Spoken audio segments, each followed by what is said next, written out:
단지 무시당했다라는 그런 느낌 때문에 사람을 살해한다거나 폭력을 휘두르는 그런 뉴스들을 심심치 않게 보게 되는데요. 무시당한다라는 느낌이 어떻게 이렇게 충격적인 폭력으로까지 이어질 수 있는지에 대해서 의문을 가지지 않을 수가 없습니다. 무시당한다라는 느낌이 어떻게 자존감하고 연결되고 폭력적인 행동으로까지 이어질 수 있는지 최신 뇌과학적인 연구 결과들을 토대로 설명을 드리도록 하겠습니다.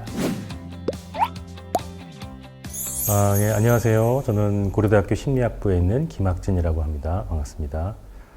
저는 뇌 영상 기법을 주로 활용해서 인간의 사회적 행동이나 인간의 사회적 인지, 감정 등에 대해서 연구를 하고 있는 사람이고요.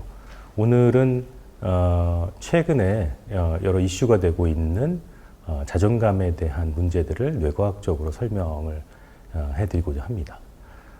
최근에 이 뉴스를 보게 되면 충격적인 그런 일들을 많이 겪게 되죠.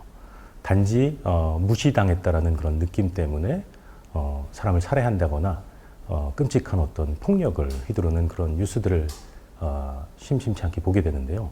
사실 이런 것들을 볼 때마다 우리는 과연 무시당한다라는 느낌이 어떻게 이렇게 충격적인 사건으로까지 폭력으로까지 이어질 수 있는지에 대해서 의문을 가지지 않을 수가 없습니다. 사실 자존감에 대한 얘기는 이미 오래전부터 많은 분들이 얘기를 해왔지만 저는 이제 무시당한다라는 느낌이 어떻게 자존감하고 연결되고 그런 어떤 자존감의 불균형이 어떻게 이제 폭력적인 행동으로까지 이어질 수 있는지 이런 내용들을 최신 뇌과학적인 연구 결과들을 토대로 설명을 드리도록 하겠습니다. 자존감에 대해서 말씀드리기 전에 먼저 우리가 꼭 알아야 될 개념이 있는데 그건 바로 이제 자기감이라는 개념입니다. 아마 자기감이라는 개념을 한 번도 들어보지 못하신 분들이 많으실 것 같은데요. 자기감이라는 건 나 자신을 내 것으로 느끼는 그런 주관적인 느낌이라고 말씀드릴 수 있습니다. 예를 들어서 내 손이라든가 내 몸, 내 다리가 나의 일부, 나의 소유라는 걸 느끼는 그런 주관적인 느낌이죠. 이 자기감이라고 하는 것이 굉장히 당연하게 느낄 수도 있겠지만 사실 이 자기감이 굉장히 쉬운 조작만으로도 바뀔 수 있다는 걸 보여준 굉장히 놀라운 실험이 하나 있습니다. 이 실험의 이름이 이제 고무손 착시라고 이름이 붙었는데요. 이 실험이 굉장히 간단합니다. 참가자 앞에 고무로 만든 손을 올려놓고요.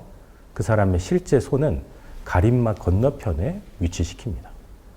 그리고서 실험자가 고무손과 그 참가자의 실제 손의 동일한 부위를 붓으로 여러 차례 이렇게 만져주게 되면 한 20초, 30초 뒤에 이 앞에 놓여있는 고무손이 마치 자기 실제 손인 것처럼 착각을 하게 되는 거죠. 그리고 이 착각이 이루어지게 되면 망치 같은 어떤 도구를 써서 고무손을 내려치게 될 때 마치 자신의 실제 손이 이 망치에 가격된 것처럼 그런 놀라움과 고통을 느끼게 된다고 합니다. 과연 이 내 손이 나의 일부라고 하는 이런 느낌이 어떻게 이렇게 간단한 조작만으로도 쉽게 바뀔 수 있는지 연구자들도 굉장히 놀라웠던 그런 현상이죠. 사실 이 상황은 이 고무손이라는 어떤 시각적인 장면과 실제 손으로부터 오는 촉각 정보가 서로 불일치를 만들어내는 데서부터 시작이 됩니다. 이런 두 가지 감각 정보들 간의 충돌이 일어나게 되면 우리 뇌는 이 충돌을 해소하기 위해서 새로운 모델을 만들어내는 거죠. 나라고 하는 어떤 개념에 대한 새로운 모형을 만들어내는 겁니다. 바로 이 모형이 결국에는 이 고무손이 나의 손의 일부라고 하는 모형이 되는 거죠. 그래서 이 고무손이 나의 실제 손이라고 생각하게 되면 이 촉각과 시각 정보가 서로 충돌을 벌였던 것이 해소되게 되는 거죠. 근데 실제로 이런 시각이라든가 촉각이라든가 청각 정보처럼 외부 환경으로부터 들어오는 감각 정보들이 하나로 통합되는 그런 뇌 부위가 있어요. 이 뇌 부위의 이름을 측두두정 접합부라고 얘기합니다.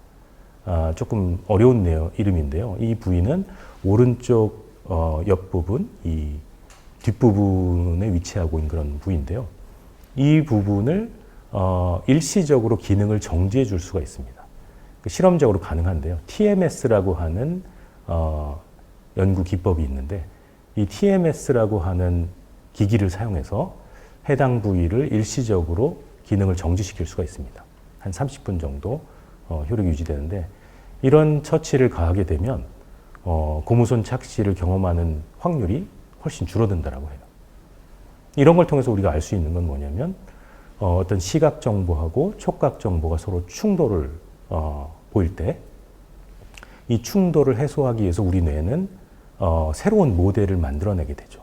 자기감에 대한 새로운 모델을 만들어내게 되는데 이런 충돌을 해소해서 새로운 모델을 만들기 위해서는 바로 이 측두두정 접합부라고 하는 외부에서 들어오는 감각 정보들을 서로 통합해주는 그런 뇌 부위의 기능이 중요한 거죠. 그래서 이 부위의 기능을 실험적으로 정지시키게 되면 착시를 경험하지 않게 되는 겁니다. 근데 사실 이런 고무손 착시를 모든 사람들이 똑같이 경험하는 건 아니죠. 사람들마다 개인차가 있을 수 있습니다. 어떤 사람들은 이런 착시를 강하게 경험하기도 하고 어떤 사람들은 약하게 경험하기도 합니다.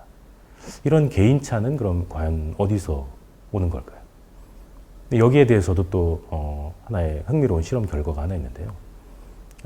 이 실험에서는 자신의 신체로부터 오는 신호를 얼마나 민감하게 감지할 수 있는지를 알아보는 그런 테스트를, 간단한 테스트를 했어요. 어떤 테스트냐면 심장박동수가 뛰는 걸 측정하는 장비를 부착하고요. 그 참가자한테 1분 동안 자신의 심장이 몇 번이나 뛰는지 한번 속으로 세보라고 얘기를 합니다. 그리고 이 사람이 보고한 횟수와 실제 장비로 측정된 횟수 간의 차이를 보고 이게 얼마나 정확한지 아닌지를 판단할 수가 있는 거죠. 이 두 값들 간의 차이가 적으면 이 사람은 자신의 심박수를 굉장히 예민하게, 민감하게 감지할 수 있는 사람이라고 볼 수 있습니다. 근데 이런 걸 통해서 자신의 신체로부터 오는 신호들을 민감하게 감지하는 사람과 그렇지 않은 사람으로 구분한 뒤에 고무손 착시 실험을 해봤더니 자신의 신체 신호를 잘 감지하는 사람들은 고무손 착시를 거의 경험하지 않는 걸로 나타났어요. 사실 그 개인차가 굉장히 크게 나타났습니다. 이런 걸 통해서 우리가 유추할 수 있는 건 뭐냐면 자기감이라고 하는 것, 나의 신체를 내 것이라고 인지할 수 있는 그런 능력은 여러 가지 재료들을 사용한다는 걸 알 수 있어요. 어떤 재료냐면 자신의 신체로부터 오는 신호들 그리고 외부 환경으로부터 들어오는 신호들을 서로 통합해서 자기감이라고 하는 실체가 만들어지는 거죠. 자기감의 재료들은 결국 내부 감각 신호와 외부 감각 신호들로 이루어진다라고 말할 수 있습니다. 근데 실제로 우리가 태어나는 그 순간에는 외부 감각 신호보다는 주로 내부 감각 신호들을 주로 사용을 하게 됩니다. 근데 점차 우리가 발달해 가면서 내부 감각 신호보다는 외부 감각 신호들을 좀 더 많이 활용하게 되는 거죠. 바로 이런 것 때문에 신체 신호에 대한 민감도의 개인차를 결정하는 아주 중요한 요인으로서 나이라는 게 밝혀졌어요. 젊을 때는 신체 신호에 대한 민감도가 굉장히 높은데 나이가 들면 들수록 점점 이 민감도가 떨어지게 되는 거죠. 그 이유에 대해서는 아직 명확하게 밝혀져 있지는 않지만 아마도 우리가 점점 나이가 들면서 발달 과정을 거치면서 어떤 선택을 할 때 활용하는 정보가 신체 내부보다는 외부 환경들의 환경에 의존하는 경우가 점점 많아지기 때문이라고 볼 수 있습니다. 예를 들어서 어릴 때는 배가 고프기 때문에 음식을 먹는 경우가 많았지만 나이가 들면 들수록 그리고 어떤 사회적 환경이 복잡해지면 들수록 배가 고프다기보다는 시간이 돼서 아니면 친구들이 먹자고 해서 이런 외부적인 어떤 요인들에 의해서 선택을 하게 되는 거죠. 바로 이런 경험들이 점점 늘어나게 되면 신체 신호에 대한 민감도보다는 외부 신호들에 대한 민감도가 점점 더 커질 수밖에 없습니다. 우리 뇌가 하는 수많은 활동들이 여러 가지 기능들이 있지만 그 중에 가장 중요한 기능은 우리 신체의 항상성을 항상 균형 상태로 유지하는 그런 기능이라고 말할 수 있어요. 예를 들어 심장박동수가 너무 빨라지면 이걸 다시 늦추기 위해서 신호를 보내는 거고요. 그리고 어떤 체내 에너지 수준이 너무 떨어지게 되면 음식을 섭취해서 에너지 수준을 다시 회복하는 거죠. 바로 이렇게 이제 신체 향상성의 불균형을 다시 회복시키는 것이 뇌의 굉장히 중요한 기능 중에 하나인데요. 가만히 생각해 보시면 신체 향상성의 불균형이 이미 발생한 뒤에 이걸 회복하는 건 늦었을 수도 있습니다. 예를 들어서 사막 한복판에서 우리가 이제 갈증을 느끼게 되면 이 갈증을 해소할 방법이 없을 수도 있는 거죠. 그래서 신체 향상성의 불균형을 해소해 줄 수 있는 더 좋은 방법은 뭐냐면 신체 향상성의 불균형이 발생하기 전에 이걸 미리 예측하고 방지해 주는 거죠. 예를 들어 사막에 들어가기 전에 내가 갈증을 경험할 것을 미리 예측하고 물을 이미 준비를 하게 되면 나중에 갈증을 겪게 될 때 이걸 해소할 수 있겠죠. 바로 이런 것처럼 신체 향상성의 불균형이 발생하기 전에 이걸 미리 예측하고 방지해주는 뇌의 기능을 알로스테시스라고 부릅니다. 이제 알로스테시스는 우리 뇌가 담당하는 굉장히 중요한 기능 중에 하나예요. 그래서 이 알로스테시스는 끊임없이 나의 신체 향상성의 불균형을 미리 예측하고 해소해 줄 수 있는 가장 효율적인 보상들을 끊임없이 찾아서 학습하고 저장하는 그런 기능을 담당하고 있습니다. 우리 신체 향상성의 불균형이 발생했을 때 이게 해소되는 순간 우리는 쾌감을 느끼고요. 이걸 해소시켜주는 대상이나 행동을 우리는 보상으로 인식하게 됩니다. 바로 이런 이유 때문에 우리 뇌가 끊임없이 작동하면서 새롭게 찾아내는 여러 가지 보상들을 우리는 2차적 보상이라고 불러요. 2차적 보상은 1차적 보상과 비슷하지만 그 차이가 분명합니다. 1차적 보상들은 예를 들어서 배가 고플 때 음식이 보상이 될 수도 있고 갈증을 느낄 때 물이 보상이 될 수도 있죠. 이런 것들은 1차적 보상이라고 얘기합니다. 신체 향상성의 불균형을 직접적으로 해소시켜주는 보상들이죠. 그에 비해서 돈과 같은 2차적 보상은 신체 향상성의 불균형을 직접 해소해 주지는 않지만 미래에 내가 경험하게 될 신체 향상성의 불균형을 미리 예측하고 방지해 줄 수 있는 그런 보상이 될 수 있는 거죠. 그것뿐만 아니라 돈이라고 하는 보상은 수많은 어떤 신체 향상성의 다양한 불균형을 한꺼번에 해결해 줄 수 있다는 점에서 굉장히 효율적인 보상입니다. 음식이라든가 물이라든가 아니면 편안한 안식처 이런 모든 것들을 우리는 돈으로서 얻을 수 있게 되는 거죠. 그래서 우리는 이 돈이라고 하는 2차적 보상을 추구함으로써 우리가 가지고 있는 자원을 굉장히 효율적으로 쓸 수 있게끔 활용할 수가 있습니다. 그래서 2차적 보상, 돈과 같은 2차적 보상은 처음에 학습하기는 어렵지만 일단 학습이 되고 나면 다른 어떤 1차적 보상들보다도 훨씬 더 효율적인 보상이 될 수 있는 거죠. 근데 이런 2차적 보상들 중에서도 돈보다 훨씬 더 강력한 2차적 보상이 있는데요. 그건 바로 사회적 보상입니다. 타인이라고 하는 사회적 보상이죠. 예를 들어서 갓난아기가 처음 태어나게 되면 굉장히 다양한 신체 향상성의 위기를 경험합니다. 배가 고프기도 하고 갈증을 느끼기도 하고 추위를 경험하기도 하죠. 근데 이런 다양한 신체 향상성의 위기들을 해소해주는 대상은 바로 엄마라는 타인이죠. 이 타인은, 엄마라고 하는 타인은 아기가 경험하는 수없이 많은 신체 향상성의 불균형을 해소시켜주는 대상이었던 겁니다. 그래서 엄마라고 하는 타인은 아기들한테 굉장히 강력한 2차적 보상이 될 수 있고요. 엄마로부터 끊임없이 관심을 얻고자 노력하는 그런 행동의 주요 원동력이 될 수 있는 거죠. 이렇게 여러 가지 다양한 종류의 2차적 보상들이 존재하는데요. 우리 뇌에는 이런 다양한 종류의 2차적 보상들을 공통적으로 계산하는 부위가 있다고 합니다. 그 부위의 이름은 바로 복내측 전전두 피질이라고 해요.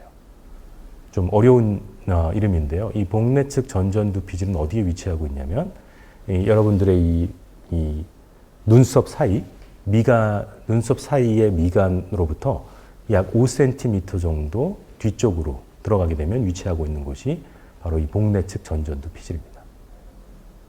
이 복내측 전전두 피질은 돈, 그리고 타인의 칭찬, 여러 가지 다양한 종류의 2차적 보상들을 공통적으로 표상하고 계산하는 부위로 잘 알려져 있습니다. 예를 들어서 돈을 얻기 위해서 타인의 비난을 감수하기도 하고요. 타인의 칭찬을 얻기 위해서 돈을 포기하기도 합니다. 이런 선택이 이루어질 수도 있는 이유는 이 복내측 전전두 피질이 빠르게 이 다양한 보상들 간의 가치를 비교하고 계산해 주기 때문인 거죠. 근데 최근에는 이 복내측 전전두 피질의 기능이 자존감에 따라서 타인의 사회적 보상을 다르게 계산한다는 연구 결과가 있습니다. 예를 들어서 자존감이 낮은 사람과 높은 사람으로 구분을 한 뒤에 타인에게 칭찬이나 비난을 받을 때 다르게 반응하는 뇌 부위를 한번 알아봤는데요. 그 연구에서는 이 자존감이 높은 사람들은 타인에게 칭찬을 받건 비난을 받건 이 복내측 전전두 피질의 활동은 그렇게 크게 차이를 보이지 않았습니다. 그렇지만 자존감이 낮은 사람들은 타인의 칭찬을 받을 때는 복내측 전전두 피질의 활동이 굉장히 높게 증가하고요. 비난을 받을 때는 그 활동이 굉장히 낮게 떨어지는 걸 확인할 수 있었어요. 이런 걸 통해서 우리가 알 수 있는 건 이 복내측 전전두 피질이 계산하는 사회적 보상의 가치가 자존감이 낮은 사람들은 타인의 칭찬이나 비난에 굉장히 민감하게 반응한다는 걸 알 수 있는 거죠. 바로 이런 걸 보게 되면 우리 뇌가 계산하는 가치 계산이 자존감과도 밀접하게 관련되어 있다는 걸 알 수 있습니다. 사실 자존감이라고 하는 걸 이 뇌과학적으로 다시 정의를 해볼 수가 있는데요. 이 뇌과학적인 자존감의 정의는 자기감과 굉장히 밀접하게 관련되어 있습니다. 자기감이라고 하는 것은 앞에서 제가 말씀드렸던 것처럼 나를 둘러싸고 있는 주변 환경을 내가 얼마나 잘 예측하고 통제할 수 있는지에 대한 주관적인 느낌입니다. 근데 여기서 내 주변의 환경을 물리적인 환경 대신 사회적인 환경으로 바뀌게 되면 바로 그게 이제 자존감이 됩니다. 내 주변에 있는 타인이라고 하는 사회적 환경을 내가 얼마나 잘 예측하고 통제할 수 있는지, 이런 정도에 대한 주관적인 느낌을 자존감이라고 정의할 수 있어요. 사실 자존감에 대한 사전적인 정의는 내가 나 스스로를 얼마나 가치 있게 생각하고 존중하는지에 대한 느낌입니다. 근데 뇌과학적인 정의는 이것과 굉장히 다른 거죠. 타인과 구분해서 정의할 수가 없습니다.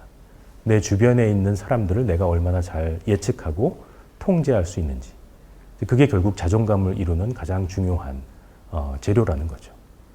사실 그래서 이 최근의 자존감에 대한 이론은 이 자존감이라는 것이 고정된 것이 아니라 끊임없이 변화할 수 있고요. 그리고 내 주변에 있는 다른 사람들이 나에게 보내는 칭찬이나 비난 같은 그런 사회적 피드백에 의해서 끊임없이 영향을 받는다라고 주장을 합니다. 예를 들어서 다른 사람들이 나한테 어떤 부정적인 평가를 한다거나 비난을 하게 되면 이 자존감의 불균형을 경험하게 되고요. 이 불균형을 해소하기 위해서 사람들이 선택하는 행동이 바로 자기 방어 행동입니다. 그 자신을 비난한 사람에 대해서 어떤 공격적인 행동을 취할 수도 있겠죠. 이런 어떤 자기 방어 행동에 대한 뇌 영상 연구를 저희 연구실에 있었던 이제 윤희연 박사가 최근에 했는데요. 이 연구에서는 총 60명의 참가자들을 모집을 했습니다. 초등학생 15명, 중학생 15명, 고등학생 15명, 그리고 대학생 15명. 이렇게 총 60명의 참가자들을 모집해서요. 자기가 만들 수 있는 최대한 창의적인 미술 작품을 한번 만들어 보라고 지시를 했어요. 그 다음에 한 일주일 뒤에 다시 연구실로 와서 자신이 만들었던 작품을 다른 평가자들이 평가를 했다라고 얘기를 했습니다. 그리고 그 사람이 나의 작품을 평가한 결과를 보고 나도 그 사람의 작품을 평가를 하는 그런 상호평가 과제를 실시를 했죠. 그리고 그동안 그 사람들의 뇌 활동을 fMRI로 측정을 해봤습니다. 그랬더니 나이가 어린 참가자들, 주로 초등학생과 중학생 참가자들 같은 경우는 자신의 작품을 부정적으로 평가한 평가자들의 작품을 똑같이 부정적으로 평가해주는 그런 충동적인 자기방어 행동을 보였어요. 이런 충동적인 편향은 나이가 어릴수록 컸고요. 고등학생과 대학생들 참가자들한테서는 관찰되질 않았습니다. 근데 흥미롭게도 대학생 참가자들만 보인 굉장히 독특한 행동이 있었어요. 그건 뭐냐면